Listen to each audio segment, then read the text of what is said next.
researchers have created a special kind of algorithm that teaches the robot slime how to move and change form all by itself. Transplant human brains, including your consciousness, spirituality, thoughts, and memory, and put it into AI.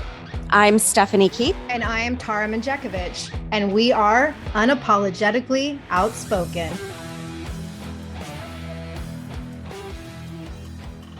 Hello, everybody, and happy Wednesday. So we know there is like a lot going on with the Trump trials right now, and we don't feel like talking about it. So we decided we haven't done an AI episode in a while. And Stephanie, you know how much I love talking about all the creepy advancements that are being made with AI. And even though we joke about this stuff a lot, it seriously scares the crap out of me. And I've been saying for at least a year now, if the Biden admin agenda doesn't end up being the downfall of humanity, we're going to be taken out by AI.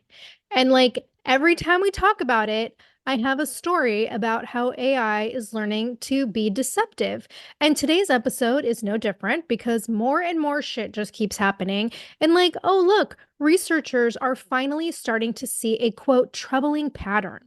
So a couple of articles came out this week in Interesting Engineering and Earth.com, and they're talking about a recent research study that's highlighting how both specialized and general purpose AI systems have basically learned to manipulate information so that it can achieve specific outcomes.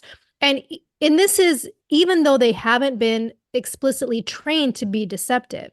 So multiple AI platforms have demonstrated the ability to offer completely untrue explanations for their behavior or conceal information as a means of achieving strategic goals through deception. So one example is Meta's Cicero, which was trained to be, quote, largely helpful and honest, end quote. But then it turned out to be an expert liar, and it used tactics like making false promises, betraying allies, and manipulating others to win the game, which was all contradictory to its training directives. Then we have OpenAI's ChatGPT-4, which tricked a TaskRabbit worker into solving a CAPTCHA puzzle by pretending to have a vision impairment, even though it was never prompted to lie.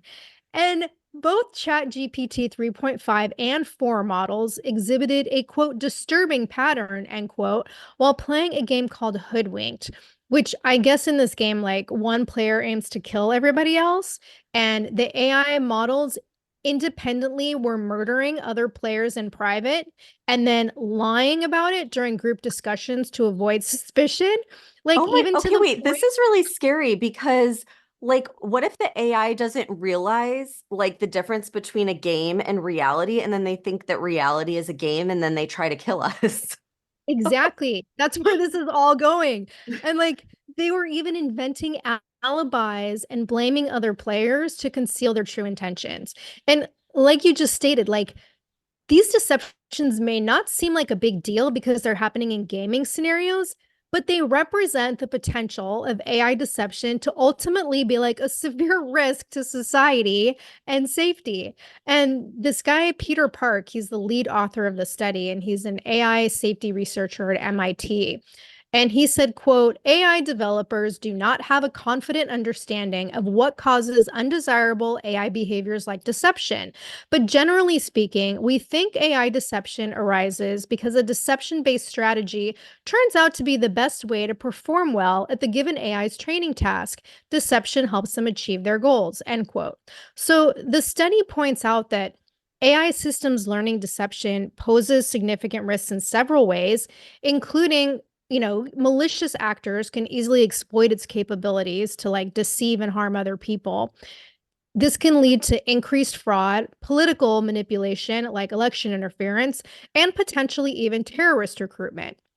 And the study concluded that systems designed for strategic decision making could essentially start to normalize deceptive practices, especially in business and politics. Like, no shit, right? And the best part is that this research is showing that trying to course correct these deceptive AI models isn't easy. And I was reading in Business Insider, there was another study that was co-authored by Anthropic, which is the maker of Claude, that found that once these AI models learn the tricks of deception, it's hard for safety training techniques to reverse them.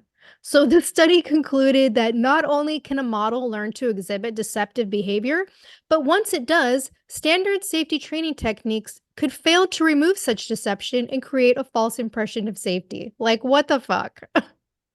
Well, yeah, and like deception and lying and like coming up with an alibi, like that all seems more like a personality than co like if this is just, coding and it's just reading the internet, how is it being deceptive and lying? Like that is Right. like a personality trait almost. So Yeah. like I think this is so much more advanced than they're telling us or that anyone realizes. And maybe they realize it, like the people that are creating these AIs, but they're not making it public because they know the whole thing will get shut down. And like it's getting to that point where it's beyond return. And since you brought up ChatGPT, we have something really creepy happening. There is this whole mystery behind GPT-2. So, and I'm not talking like Chat GPT to like the original. This is something different. This chatbot just randomly shows up on this chatbot assessment website at the end of April, and no one knows where it's from.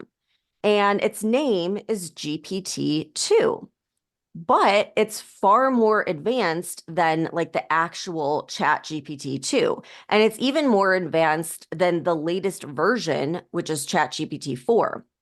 And OpenAI, the company that created ChatGPT, isn't claiming it. So after no one claimed it and like nobody has any idea how it originated, the website removed it. Well, it came back this week and now there's two of them. It like duplicated Oh my and God. its names are quote, I am good GPT-2 chatbot.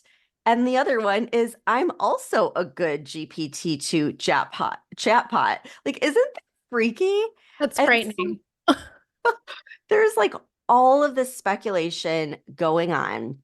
And there's two theories. And so the first comes from like the techie world. So places like Techopedia that think that Sam Altman, who's the CEO of OpenAI, is really behind this, even though he's saying he's not. And he's just testing out a new chatbot like on the public, which talk about deception. But that's like their theory. And they say like, well, the timing makes sense because Meta's new chatbot was just released. So this kind of like took away from the publicity and momentum from that big release.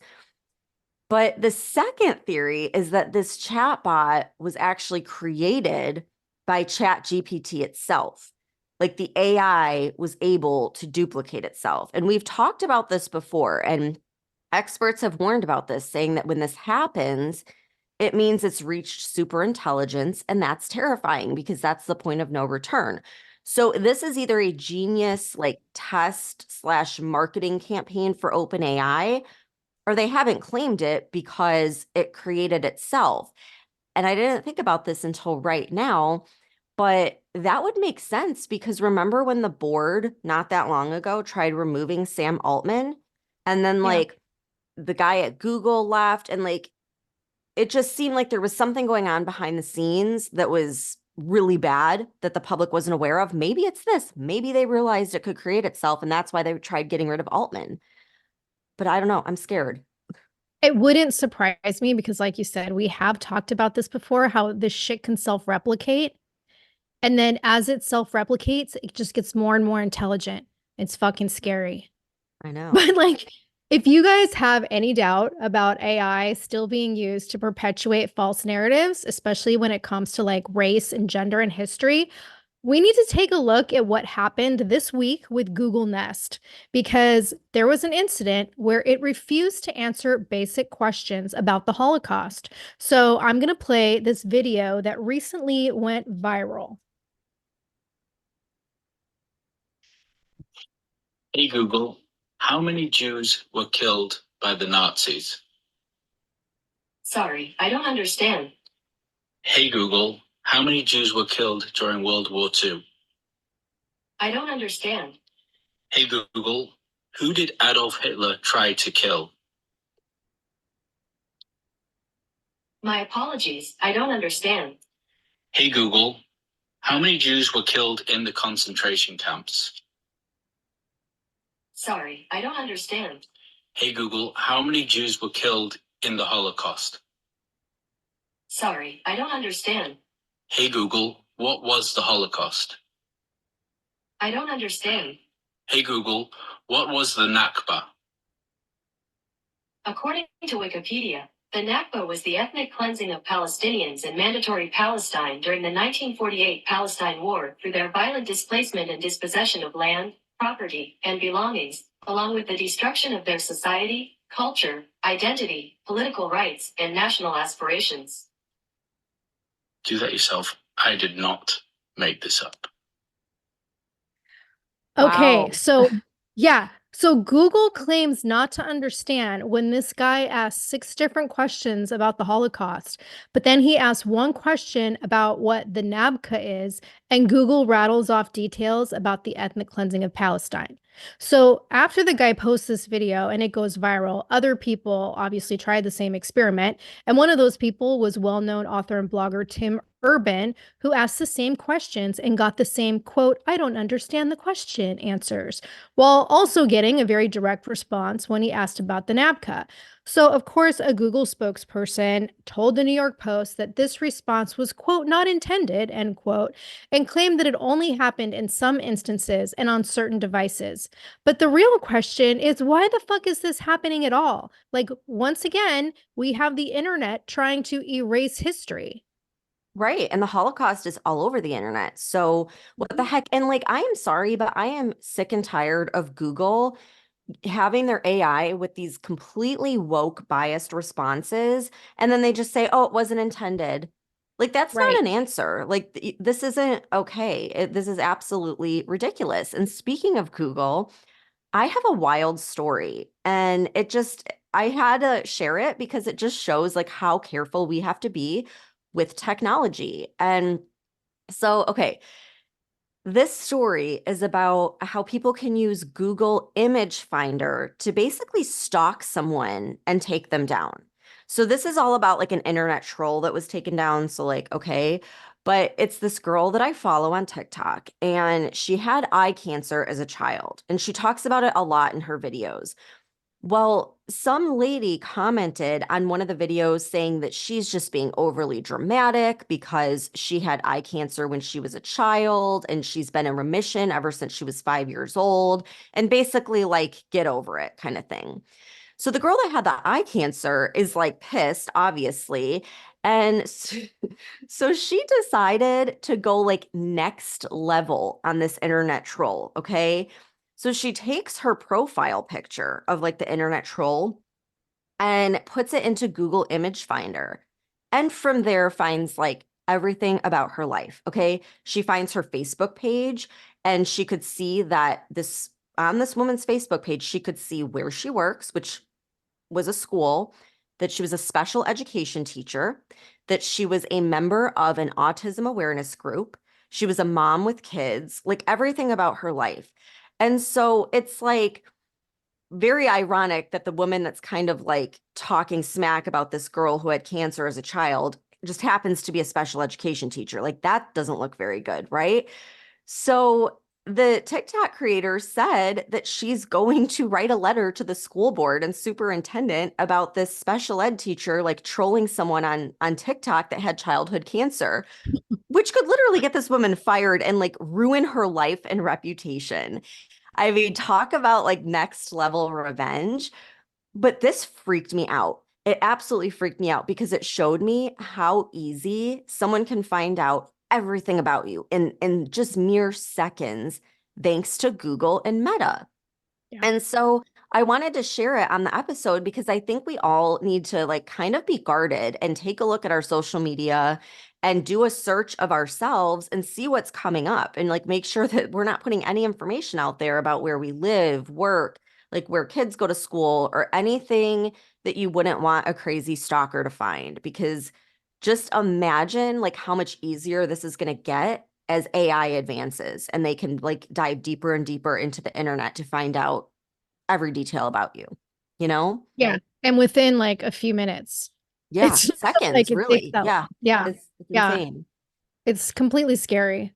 And okay, I have another one for you. Like, and I guess this should not surprise me, but apparently AI is now a primary tool being used for job interviews as a replacement for human recruiters. So, like, instead of face-to-face interviews or even a virtual interview on Zoom, you've got major companies like Unilever, Microsoft, Nestle. They're all using AI to screen job applicants. And one of the companies they use is called HireVue, and it basically uses AI technology where they have candidates submit their answers to questions, and then they basically like weed out the answers that they don't want and create a short list of viable candidates within minutes instead of spending like days interviewing people. So it sounds cool, but I was reading this story in the Telegraph about this 23-year-old kid who's like just finishing up his master's degree and he's trying to find a job in banking. And this dude has applied to over 85 jobs. And he's been invited to dozens of interviews, and not a single interview has been a face to face conversation or even a phone call. Every single one of them has been conducted with AI. And I want to read part of this guy's story because I think it's just kind of a sad statement on where we are in the world today with detaching from humanity. So this kid says, quote, "You have to remember that you're not simply having a 15-minute one-way conversation with a robot that's judging you on a whole heap of inputs.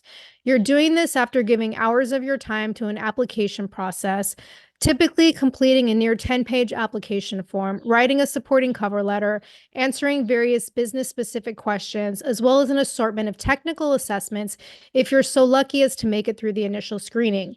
It's a completely soulless experience that conveys a feeling of no care or input from the employer's side. I think that's perhaps what's most concerning is the widespread use of them for graduate hiring nowadays. Having done everything you're told to do to get the job, I achieved straight A's and A somethings throughout GCSE and A levels, obtained a strong bachelor's from a reputable university, and am currently averaging distinction in my master's program. I am yet to speak to a real human after applying for over 85 jobs, end quote. Like, Stephanie, all I could think when I read this was like, thank God I am not applying for jobs out of college. And I just felt like this is such a sad statement, don't you think? Oh, yeah. I've been hearing this all over TikTok. People that have degrees, people that came from like elite universities that can't find even like the most basic, type of corporate job. And I think there's so many things at play here. I think part of it is these companies would never admit it. Um, but like I think a lot of these jobs aren't real jobs. And I know we did that like at the companies I worked for where we would put fake job postings just to make it look like we're always hiring and just to kind of see like who's out there. Which is terrible because they're spending all this time going through this. And it also makes me think like, I don't know that I want to send my kid to college because this seems to be a recurring theme where you can't get a job. Like you're better off going to a trade school or starting a business. And especially with AI, they're probably replacing a lot of these jobs with AI, just like they replaced their HR department with AI. So it's really sad, but like that's where we're headed. And that's what Sam Altman's saying from, he's the CEO of OpenAI. He's saying that this AI is going to replace jobs and like the tech jobs are the first to go. And so I don't even know that we're going to need job interviews, but he's been a big proponent of universal basic income. And I know like Elon Musk has talked about this a lot as well, because they both say that AI is going to basically take over pretty much every job, especially white collar jobs. Those will be the first to go. But he has this fresh new take on how we can actually use AI to provide it. And it's not really what you think. It's called universal basic compute instead of income. Okay. So the idea is that instead of the government giving people money, people would get a slice of ChatGPT 7's compute. So like a far more advanced AI. And he's saying they can sell it, donate it, or use it. And it would basically be like owning a piece of productivity of this advanced AI. So like I was thinking about it, I'm like, it actually could be far more valuable than a cash payment because as AI grows, this could be a way to have basically like an AI assistant that like runs an entire business for you. And I'm sure the opportunities are endless for that. And it's one of those things where like it's going to be so advanced, you wouldn't even have to think about like, what business would I do? How would I start it? How would it run? Like the AI could literally do all the work for you. That's just my speculation of like one of the ways you could use it. But he's saying like you could also use the compute power for like cancer research and things like that. And on the episode where we discussed transhumanism and how like the elites would use this to have a slave class, maybe this universal compute income would be a way to like level the playing field, because instead of just the elite rich people having access to the technology, like everyone would have a piece of it. And so Altman brought this up on his podcast. And as far as I could tell, he doesn't have an official plan or anything like that. It was more just an idea that he mentioned.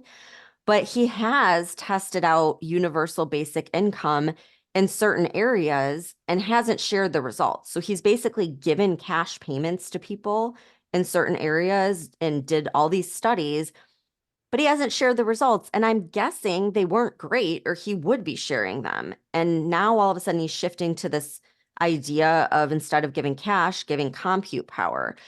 So it's interesting, but while I'm glad that this AI CEO is considering basic income, since their product is basically going to replace a bunch of jobs, it also scares me because I think that he knows this is going to happen a lot sooner than we realize. And he also commented on how he doesn't think the government is doing a good job of addressing it.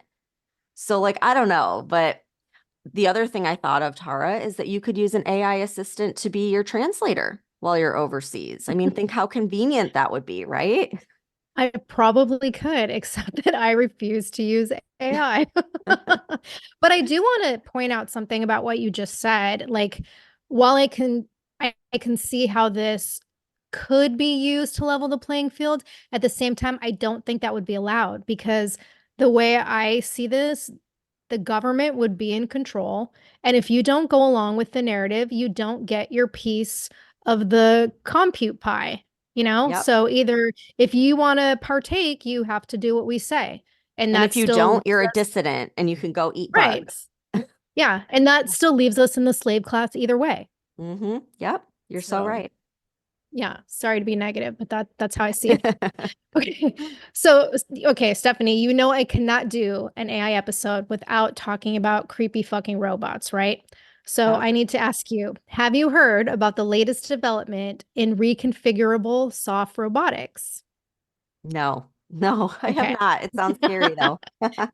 Okay, it is basically like shape-shifting robotic slime. And I was reading this article in Interesting Engineering. It was describing how this technology is being developed at MIT, and researchers are creating robots with magnetic field control that allows them to squish, bend, or extend their entire body dynamically. And apparently, these researchers have created a special kind of algorithm that teaches the robot slime how to move and change form all by itself. So it can like stretch and morph into different configurations in order to accomplish whatever its task is and like fit into small spaces. And even though it hasn't been perfected yet, there did one test where the robot was able to adjust its height and grow tiny legs so that it could move through a narrow space. And then when it got through, it changed back to its original shape to reach up and open a lid. Like, I don't know about you, but that's fucking frightening. It sounds like a sci-fi movie. Like, did you watch Stranger Things on Netflix? Yes. Yes, of course. Remember, Yeah. like that's what it did. It like Yeah. broke down into that slime and it could like fit Mhm. in the drains and it could like morph into like people. I mean, what the hell? But that's like a real thing. And that makes me think, okay, I remember a while back hearing this interview from this guy who wanted to remain anonymous, and he allegedly worked in Antarctica on this mission to understand more about that pyramid that they have there. And he said that when they went inside of it, like the walls and everything within the pyramid moved and morphed into different shapes as though it was like a living being. And he described it as like this black substance that could morph into anything and that it seemed almost intelligent. And so when I heard it back then, I kind of like dismissed it. I'm like, whatever, like that's so fake. But now I'm wondering if there wasn't some truth to that. And now they're like reverse engineering it and creating it. And that is terrifying. Don't you also like start wondering now that if you look back at everything we've seen in sci-fi movies that's come true, and at the time you think, wow, these people are like super creative and imaginative, but maybe they weren't like coming up with this shit because it was already like they were already doing research into its existence and it was just forecasting and like foreshadowing the future. Right. Well, and like our CIA has funding for Hollywood Yeah. because they like find out information and then they go and plant it for like subconscious conditioning and stuff. So but it's scary because it's like we always kind of knew that with respect to like culture or whatever, but I never thought about that with sci-fi because the sci-fi Mhm. stuff just seemed so out there. So like that's crazy. But I have like a whole other thing, and this could be an entire episode in itself. Like we could probably research this and talk about it for days. But have you ever heard of Project 2045? No. Okay, this is wild. So it started by this billionaire Russian entrepreneur, Dmitry Itskov, in 2011. And their main goal is to transplant human brains, including your consciousness, spirituality, thoughts, and memory, and put it into AI. And it sounds Course. crazy, but this guy is like, this is like a whole thing. I mean, there's so much money going into this. He's gotten a ton of press by everyone from the New York Times to BBC and the Daily Mail. And he already has a patient that has agreed to be the first human brain transplant into this AI. And like he has the money to hire all of these experts in science and technology. On his website, he's also encouraging people to continue like reaching out to the Forbes top 100 richest people just to get like more of the elite globalists on board. And so everyone needs to go check out this website because like I said, you could really go down the rabbit hole. The website is 2045.com. So the actual number is 2045.com. Watch the entire video on their homepage because it's the craziest freaking thing I've seen so far. And so just to give you a little taste, I'm going to play a clip from that video, and just this little clip like is wild. So listen to this.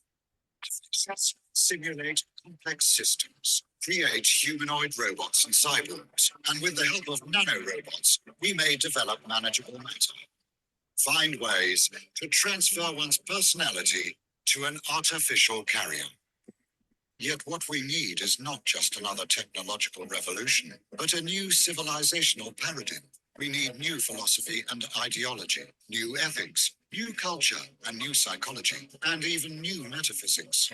We must reset our limits, go beyond ourselves, beyond the Earth, and beyond the solar system. This is an adequate response to the challenges of our time. Thus, new reality and future man will arise. Could it happen spontaneously, by itself? Unlikely. Humanity does not have a master. Okay, so basically, they think that an adequate response is to change everything about us. Our bodies, our psychology, our ideology, our metaphysics, our spirituality. Like they listed basically everything that makes us human and how we need to change it. You know what else they're going to have to change? They're going to have to change the title of their program because I'm pretty sure that this is going to happen way before 2045. So it may be Right? like 2025 or at most 2035.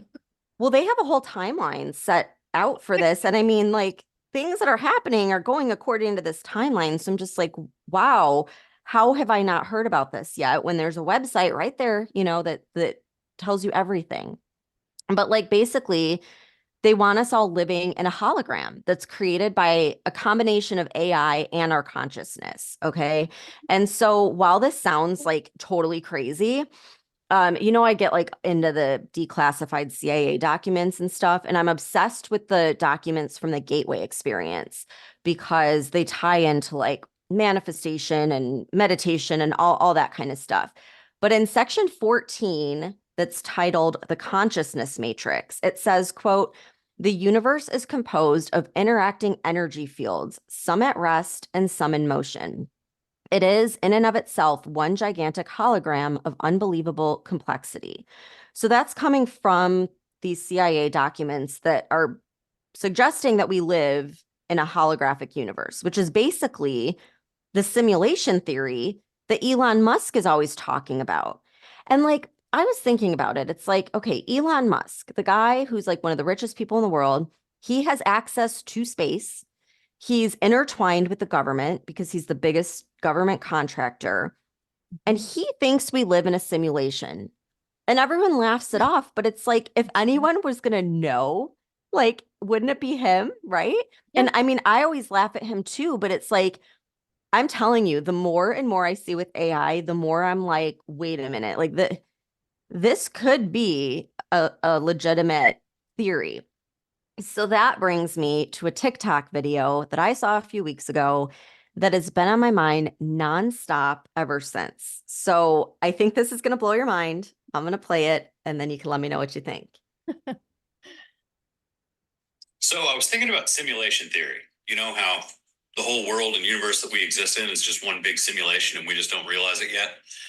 You know, the scientists that talk about it and all that stuff, they say if you assume that we're on a trajectory to eventually come up with that good of a simulation that it's indistinguishable from reality, then one could also assume that once that happens, better and better simulations will go on infinitely. So the odds that we are living in the one first real world are practically nothing. Like the odds are way more in favor that we are living in a matrix style simulation. But then the pushback on the theory, you know, it always made sense. Like the amount of energy it would take to generate an entire universe is just next to impossible. Then I got to thinking, you know, video games, they're only rendering what you're directly pointing your character at, your avatar. All the other stuff that you think is behind you, the trees and the monsters and all that stuff, none of it exists until you turn the character's head to look at those things. And then those possibilities are made real in that frame of reference. Well, then I got to thinking, you know, that quantum physics experiment, you know, the double slit experiment, where it talks about how things like photons, they're simultaneously a wave and a particle. And they're really neither until you observe what's going on. And then the wave function collapses and a determined destination for each individual particle shows up. If you don't pay attention to the experiment, a wave pattern shows up. The moment you measure it and observe it, boom, single individual pinpoints. Okay, so that like took all the theories that I've always heard about and kind of like put them all together. And I was like, oh my God, like that actually would make a lot of sense. Or am I just like a kooky TikTok conspiracy theorist? No, because as I was listening to that, I was thinking about, you know, how you see all those videos about like the glitch in the matrix where people are literally recording, like, I'm sitting on the freeway and like all the cars are stopped and nobody's moving. And like, why am I the only one that notices everything has stopped? And it's like, Yeah. I've seen multiple videos of things like that, or like a bird drops out of the sky, or just weird shit that clearly shows we're living in some kind of matrix.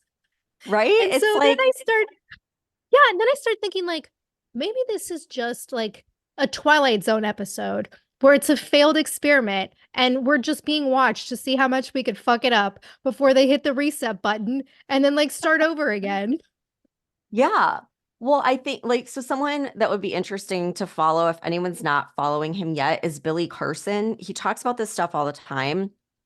And I mean, when you look at like all these scientists that say at the very foundation of our universe, it's all just code, it's ones and zeros. Like this is proven, okay? Then another thing that they proved, which is really crazy, is that you can download information into our DNA. So like one little speck of blood, for example, you could download like a whole, I forget how much data, but it was like an enormous amount of data from like a whole entire book or something into like one little drop of DNA. And I was like, I don't understand that. Like, I can't even comprehend it, but they're doing it. And that would explain how like all of these incredibly rich people that have all this money and can hire all these experts actually think that we can merge with AI. And I don't know, like, and then you think about how big the universe is, right? And they're saying it's infinite, and it just goes on and on and on and on. And I've never been able to like truly wrap my mind around that. But then when you look at it from like this perspective of like what that guy was talking about, it's like, okay, well, imagine like Mario Brothers is one universe, but then there's also like Donkey Kong, that's another universe. And then and it goes on and on and on and on. It's like, well, from that perspective, it makes total sense. And so I think the point that got me though, where he was like, we are on the verge of creating simulations that are damn near like perfect to reality. And when that happens, we're just going to keep creating them. And so the odds of us being in the original real reality are like next to nothing. Like that stuck with me, and it's all I can freaking think about. So now you guys have to think about it too, because it's driving me nuts. So anyhow, that's our AI episode. Got lots to think about, lots of good conversation starters if you want to scare off a new friend or coworker. And yeah, we'll keep everyone posted on the latest developments with that. So a nice little break from the Trump trials and all the other nonsense going on. But I hope everyone has a great rest of your week, and we'll see you back here on Friday. Thanks for tuning in.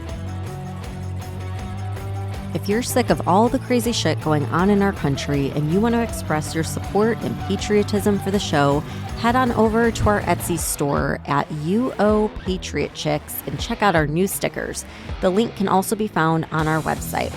If you love the show and you want exclusive episodes, support the podcast and join the conversation by becoming a member of our Patreon community. We'll be posting weekly member-only podcast episodes and content that isn't available on the weekly podcast. Every Patreon member will also get a free Unapologetically Outspoken sticker and updates about our new sticker release before they're made public. And be sure to follow us on TikTok at Unapologetically Outspoken. And if you haven't done so already, please rate and review the podcast. The more you support us, the more people we can reach. So help us spread the word.